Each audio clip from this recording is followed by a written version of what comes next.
বেকারির মতন নরম আর ফ্লাফি বান কি বাড়িতেই বানানো যায়? হ্যাঁ, অবশ্যই যায়। আমি অদিতি, আমার কিচেনে আমি আজ বেকারি স্টাইল এগলেস বান করে দেখাচ্ছি। প্রথমে চিনি, ইস্ট আর একটু জল মিশিয়ে 5-7 মিনিট রেখে ইস্টটাকে অ্যাক্টিভেট করছি। এবার ময়দায় একটু লবণ, গ্লুটেন আর ব্রেড ইমপ্রুভার দিলাম আর ময়দাটাকে মিশিয়ে অ্যাক্টিভেটেড ইস্টটাও দিয়ে নিলাম। এবার একটু একটু করে জল মেশাচ্ছি আর অবশেষে রিফাইন্ড অয়েল মিশিয়ে ময়দাটাকে খুব ভালো করে মাখতে হবে।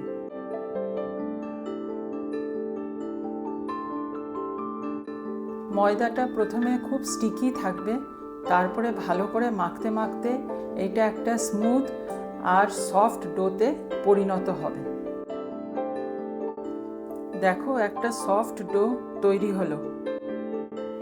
ডোটাকে 10 থেকে 15 মিনিট রেস্টে রাখতে হবে। রেস্টের পর ডোটাকে সমান 6টা বলে ভাগ করে বানের শেপ দিচ্ছি।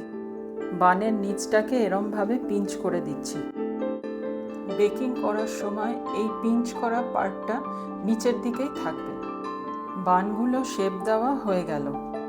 এবার একটা অয়েল ব্রাশ করা ট্রেতে বানগুলো বসিয়ে নিচ্ছি। দুটো বানের মধ্যে অবশ্যই যেন গ্যাপ থাকে, তারপরে ওয়াটার স্প্রে করছি আর এরপরে সাদা তিল ওপর থেকে স্প্রিঙ্কল করে দিলাম। প্রুফিংটা আমি ওভেনেই করছি।